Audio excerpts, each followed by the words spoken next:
मेरी तो किस्मत ही फूट गई जो मेरी तुझसे शादी हो गई। मेरे मामा जी ठीक कहते हैं, तू कभी मुझे कोई खुशी नहीं दे सकती।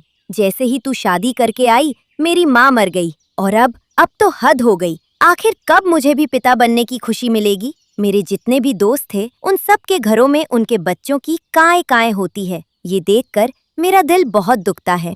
गोरी को खूब खरी खोटी सुनाकर कालू घर से निकल जाता है। गोरी को भी और जोर जोर से रोने लग जाती है। अगर ऊपर वाले ने अभी तक मेरी गोद हरी नहीं की तो इसमें मेरी क्या गलती है। कालू जी को इस बात को समझना चाहिए। शाम हो जाती है। कालू कौवा बहुत गुस्से में घर आता है। गोरी कालू के सामने भोजन रखती है। कालू पंख मारकर भोजन की थाली दूर गिरा देता है।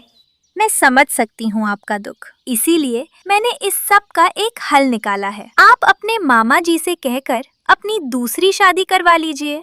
ये सुनकर तो कालू कौवे के मन में लड्डू फूटने लग जाते हैं। अंदर ही अंदर वो यही चाहता था। वैसे मैं ऐसा पक्षी नहीं हूँ, लेकिन अगर तुम इतना कह रही हो तो ठीक है, मैं जाकर मामा जी से बात करूँगा। फिर अगली सुबह कालू कौवा अपने मामा जी के जंगल जाता है और उनसे शादी की बात करता है। बड़े अच्छे समय पर आए हो तुम कालू। हमारे जंगल में एक बहुत ही सुंदर पारो कौवी है। मैं जाकर उनके घर वालों से बात करता हूँ। फिर कालू कौवा पारो कौवी से शादी करके उसे घर ले आता है। गोरी पारो के लिए भोजन लेकर आती है और उसके लिए पानी लाती है। देखना कालू जी, मैं आपको कुछ ही दिनों में खुशखबरी सुना दूंगी। इस कौवी से हम अपने घर के काम करवाया करेंगे। हाँ हाँ मेरी सुंदर पत्नी, तुम बिल्कुल ठीक कहती हो। तुम्हारी चोंच कितनी सुंदर है। इस गोरी की तो चोंच भी कितनी लंबी और मोटी है। ये सब बातें सुनकर गोरी का बहुत दिल दुखता है और वो दूसरे कमरे में जाकर रोने लग जाती है। ऐसे ही कुछ दिन गुजर जाते हैं। फिर एक दिन गोरी को अच्छा महसूस नहीं हो रहा था, इसलिए वो अपना चेकअप करवाने बुलबुल डॉक्टर के पास जाती है। गोरी, बहुत बहुत बधाई हो तुम्हें, तुम तो माँ बनने वाली हो। ये सुनकर गोरी कौवी खुश होने की बजाय रोने लग जाती है। ए ऊपर वाले, ये तेरा कैसा फैसला है। अगर कुछ दिन पहले ये खुशखबरी मेरे घर में आ जाती तो शायद कालू जी दूसरी शादी न करते। गोरी कौवी घर जा रही थी कि नदी किनारे बैठी रानो चिड़िया को देखकर गोरी रानो के पास आ जाती है और उसे ये खुशखबरी सुनाती है। यह तो बहुत खुशी की बात है। बहुत बहुत बधाई हो आपको गोरी बहन। शायद अब कालू का व्यवहार आपके साथ अच्छा हो जाए। आप जल्दी से जाकर कालू भैया को भी यह खुशखबरी सुनाएं। फिर गोरी घर जाती है और कालू को ये खुशखबरी सुनाती है। लेकिन ये खुशी की खबर सुनकर कालू की दूसरी पत्नी पारो बहुत जल जाती है। अच्छा, तो ये कौवी माँ बनने वाली है। ऐसा ना हो कि अब कालू का सारा ध्यान इसकी तरफ चला जाए और कालू मेरा ख्याल ही न रखे। गोरी, ये तो बहुत अच्छी खबर है। तुमने तो मेरा दिल खुश कर दिया। मैं तुम्हें बहुत ताने सुनाता था, मुझे उन सब के लिए माफ कर दो। लेकिन आज से मैं तुम्हारा बहुत सारा ख्याल रखूंगा। मैं तुम्हारे लिए भोजन खोज कर लाता हूँ। और मेरे लिए क्या? क्या आप मेरे लिए भोजन लेकर नहीं आएंगे? हाँ हाँ, मैं तुम दोनों के लिए भोजन लेकर आता हूँ। फिर कालू कौवा भोजन खोजने निकल जाता है। ऐसे ही कुछ दिन गुजर जाते हैं। कालू तो अब गोरी का बहुत ख्याल रखने लग गया था और इस सब से पारो बहुत जल रही थी। फिर एक दिन सब पक्षी बरगद के बड़े पेड़ के नीचे बैठे मीठे फल खा रहे थे कि वहाँ गोरी कौवी आ जाती है। गोरी बहन, बहुत बहुत बधाई हो आपको। रानो बहन ने बताया कि आपके यहाँ खुशखबरी है। तभी वहाँ कालू कौवा और पारो भी आ जाते हैं। पारो बहन, आपको भी बहुत बहुत बधाई हो। मुझे किस बात की बधाई दे रहे हो तुम सब? जिसको देनी है उसको दो।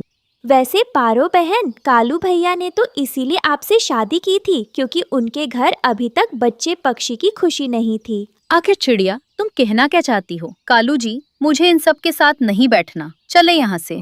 पारो, ये सब मेरे बहुत पुराने दोस्त हैं। तुम इनसे इस तरह बात नहीं कर सकती। इनके साथ अच्छे से रहो। पारो गुस्से से वहाँ से चली जाती है और दूर एक बड़े पेड़ पर जाकर बैठ जाती है। जैसा मैंने सोचा था वही हुआ। अब कालू को गोरी की ज्यादा फिक्र होने लग गई है। कोई तो चाल चलनी होगी, वरना कालू तो मेरी तरफ ध्यान ही नहीं देगा। फिर जब शाम को पारो कौवी घर जाती है तो वो जाकर कालू से कहती है, कालू जी, आपको पता है मेरा जी आज खराब हो रहा था। मैं जब बुलबुल डॉक्टर के पास चेकअप करवाने गई तो बुलबुल ने मुझे बताया कि मैं अंडा देने वाली हूँ। वाह, लगता है ऊपर वाले को मैं कुछ ज्यादा ही पसंद आ गया हूँ। अब तो मेरी दोनों पत्नियां माँ बनने वाली हैं। मेरे घर में 2-2 छोटे बच्चे पक्षी आएंगे। फिर ऐसे ही कुछ और दिन गुजर जाते हैं और गोरी कोवी एक सुंदर से अंडे को जन्म देती है। कालू तो बहुत खुश था। कालू तो नाचे ही जा रहा था। अजी अब बस भी करे कालू जी, लगता है आप तो बहुत खुश है। हाँ दोरी, मैं बहुत खुश हूँ। तुमने मुझे आज जो खुशी दी है, शायद वो खुशी मुझे पहले कभी किसी भी चीज से नहीं मिली। पारो, तुम तो बताओ अपने बारे में कुछ। मुझे तुमसे कोई बात नहीं करनी। कालू जी, मुझे बहुत भूख लगी है, मुझे भोजन ला कर दें।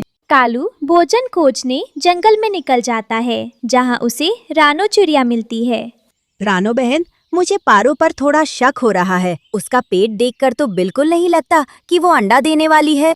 जी, मुझे भी उस पर शक है। मैं आपके साथ आपके घर चलती हूँ। आज ही पारो का सच सबके सामने आ जाएगा। फिर रानो कालू के साथ उसके घर जाती है। चलें पारो बहन, ऐसी हालत में डॉक्टर को चेक कराना अच्छा होता है। मैं आपको बुलबुल डॉक्टर के पास ले जाती हूँ और आपका चेकअप करवा देती हूँ। नहीं नहीं, मुझे कोई चेकअप नहीं करवाना। पारो, तुम इतना क्यों डर रही हो चेकअप करवाने से? जाओ करवाओ। हाँ हाँ पारो, जाओ। रानो बहन के साथ बुलबुल डॉक्टर के पास चली जाओ। लेकिन पारो कौवी तो रोने लग जाती है। मुझे माफ कर दें आप सब, मैंने आप सबसे झूठ बोला था। मैं कोई अंडा नहीं देने वाली। सच तो ये है कि मेरी भी कालू से दूसरी शादी हुई थी और मेरे पहले पति ने मुझे इसीलिए छोड़ दिया था क्योंकि मैं एक बांझ हूँ।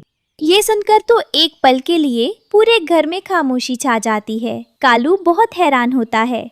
कालू भैया, इसमें पारो बहन की कोई भी गलती नहीं है। गलती है तो आपके मामा जी की है। गोरी ने मुझे पिता बनने का सुख दे दिया, मुझे और कुछ नहीं चाहिए। पारो, तुम भी हमारे साथ हमारे घर पर रहो। कालू, तुम्हारा बहुत धन्यवाद। तुम बहुत अच्छे मन के हो और गोरी, तुम भी बहुत अच्छी हो। फिर वे सब आपस में बातें करने लग जाते हैं। प्यारे दोस्तों, आपको ये कहानी कैसी लगी? कमेंट में ज़रूर बताएं और इस कहानी को लाइक, अपने दोस्तों के साथ शेयर और चैनल को सब्सक्राइब करना बिल्कुल मत भूलना। आपका धन्यवाद। गोरी और कालू कौवे का चाय का एक ढाबा था, लेकिन दिन रात दोनों में लड़ाई होती रहती थी क्योंकि गोरी चाय तो बना देती थी, लेकिन गोरी के पंखों में कुछ भी जायका नहीं था। आज फिर सिर्फ 2 ग्राहक आए। सारा दिन मैं फिजूल में बैठा रहो। और वो तोता पता है क्या कहकर गया है? वह कह रहा था कि ऐसी चाय तो वह 20 रुपए में भी न पिए। तुम मुझे क्या सुना रहे हो? मुझे जैसी चाय बनानी आती है मैं बना देती हूँ। इतनी स्वादिष्ट होती है मेरे पंखों की चाय। उस मोटी चोंच वाले को कहना अपनी चोंच बंद ही रखे, वरना मैं उसकी चोंच तोड़ दूंगी। बंद करो तुम दोनों लड़ना, कल से मैं चाय बना दिया करूंगी। माँ, तुम तो रहने ही दो। याद है ना, तुमने एक बार मुझे चाय बनाकर दी थी। उसमें चीनी की जगह नमक डाल दिया था तुमने। उस दिन तो मेरी जरा भी कमाई नहीं हुई थी। पता नहीं क्या बनेगा मेरा। एक माँ है और एक बीवी, दोनों ही कामचोर हैं। इसी जंगल में एक भूरा कौवा रहता था। उसकी चाय की एक छोटी सी दुकान थी। उसकी चाय कौं की चाय के मुकाबले में फिर भी थोड़ी अच्छी होती थी। रानो चिड़िया भूरे की दुकान पर आती है। भूरे भैया, मुझे 1 कप चाय बना दें। रानो चिड़िया चाय का ऑर्डर देती है। तभी वहाँ गोरी कोई आ जाती है। चिड़िया चिड़िया, हमारी दुकान पर आओ। मेरे पति के पास बहुत अच्छी चाय है। नहीं गोरी बहन, कल पी थी मैंने आपकी दुकान की चाय। मेरी तो सारी चोंच का जायका ही खराब हो गया था। भूरे भैया की चाय फिर भी कुछ ठीक होती है। मैं कह रही हूँ ना, मेरे साथ चल। तो मतलब चल, तू इस भूरे की चाय नहीं पिएगी। भूरा भी दुकान से बाहर निकल आता है। यह क्या तुम मेरे कस्टमर को अपने साथ लेकर जाने की बातें कर रही हो? जिस पक्षी का जहाँ से दिल करेगा वो वहाँ से चाय पिएगा। चलो जाओ यहाँ से। गोरी बहुत गुस्से में वहाँ से आ जाती है। फिर अगली सुबह कालू कौवा रानो चिड़िया के घर जाता है तो गुड़िया घोंसले में बैठी थी। छोटी चिड़िया की बेटी, तेरी माँ कहाँ है? अपनी माँ को बुला। मम्मी रसोई में है, मैं अभी जाकर मम्मी को बुलाकर लेकर आती हूँ। गुड़िया रसोई में जाती है और अपनी मम्मी को बुलाकर लेकर आती है। रानो कालू के लिए चाय भी बनाकर लेकर आती है। कालू चाय पीता है तो वो सोच में पड़ जाता है। इस मोटी चिड़िया के पंखों की चाय कितनी स्वादिष्ट है। अगर यह चाय मेरी दुकान पर बिकने लगी, मैं तो दिनों में अमीर हो जाऊंगा। कालू कुछ देर सोचता है और फिर रानो से कहता है, रानू बहन, क्या आप मुझे मेरे ढाबे के लिए चाय बना दिया करोगी? मैं आपको इसके पैसे दिया करूंगा। कालू भैया, आपको तो पता ही है मैं अपने खेत में काम करती हूँ, मेरे पास इतना समय नहीं होता। मुंह मांगी रकम दूंगा। तुम बताओ, तुम्हें कितने पैसे चाहिए? नहीं कालू भैया, पैसे की बात नहीं है, मेरे पास समय ही नहीं होता, तो मैं आपको कैसे हाँ कर दूं? कालू निराश होकर घर आ जाता है और घर आकर गोरी को सारी बात बताता है। अगर चिड़िया नहीं मान रही तो मेरे पास एक और जुगाड़ भी है कालू, जिससे वह चिड़िया हमें मुफ्त में चाय बना कर देगी। फिर गोरी अपना सारा प्लान कालू के कान में बताती है और अगली सुबह दोनों कौवे बड़े पेड़ के पीछे जाकर छुप जाते हैं। रानो चिड़िया खेत में जाने के लिए घर से निकलती है। कौवे चिड़िया के पीछे लग जाते हैं। कालू चिड़िया को टक्कर मारता है और रानो नीचे गिर जाती है। दोनों कौवे चिड़िया को घर ले आते हैं और रस्सी से बांध देते हैं।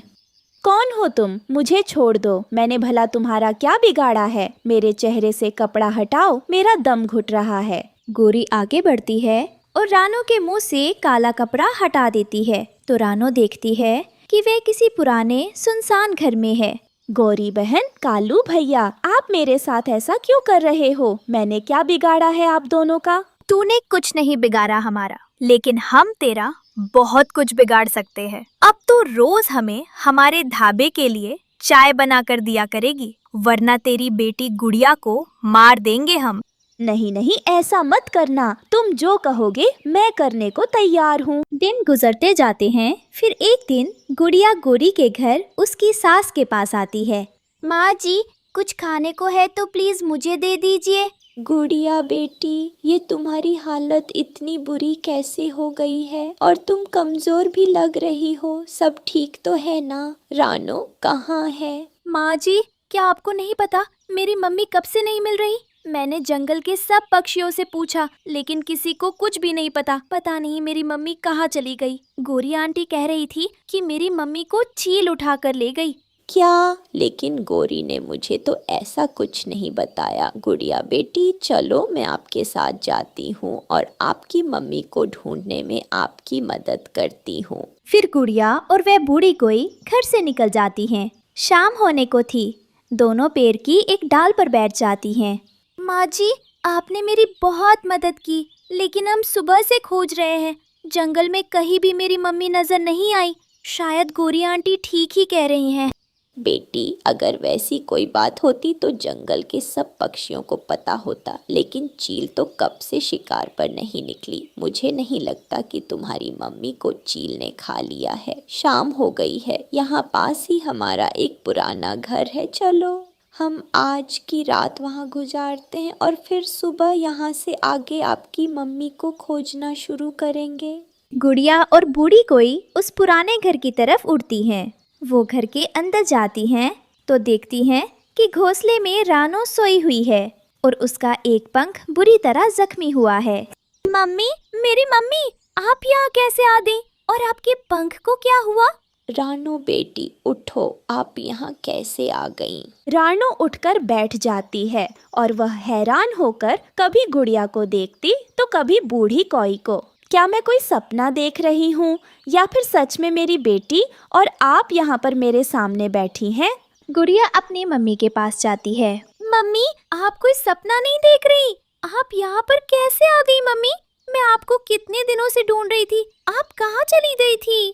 फिर रानो चिड़िया सारी बात बताती है। गोरी की सास बहुत गुस्से में आ जाती है। मुझे यह तो पता था कि मेरा बेटा और बहू बुरे हैं, लेकिन लालच में वो इस हद तक जा सकते हैं, मुझे यह नहीं मालूम था। इन्हें इसकी सजा जरूर मिलेगी। चलो रानो बेटी, घर चलो। लेकिन माँ जी, मुझसे तो उड़ा ही नहीं जाएगा, इस गोरी ने मेरा पंख काट दिया। रानो बेटी, सुबह होते ही मैं पुलिस के पास जाऊंगी, फिर आप पुलिस की वैन में बैठकर जंगल आ जाना। वो रात सभी उसी पुराने घर में गुजारते हैं और फिर अगली सुबह होते ही गोरी की सास पुलिस के पास जाती है और सारी बात पुलिस को बताती है। पुलिस अपने वैन लेकर आती है और रानो चिड़िया को जंगल ले जाती है। पुलिस सीधा कौओं के ढाबे पर जाती है। बाहर निकलो तुम दोनों ने जंगल के नियम तोड़े हैं। किसी पक्षी को किडनैप करना और फिर उसका पंख भी काट देना, तुम दोनों को बहुत कड़ी सजा मिलेगी इसकी। पुलिस कौओं को वैन में बिठाती है और ले जाती है। ऐसे कौओं को उनके किए की सजा मिल जाती है। प्यारे दोस्तों, आप ये कहानी कैसी लगी कमेंट में जरूर बताएं और इस कहानी को लाइक, अपने दोस्तों के साथ शेयर और चैनल को सब्सक्राइब करना बिल्कुल मत भूलना। आपका धन्यवाद।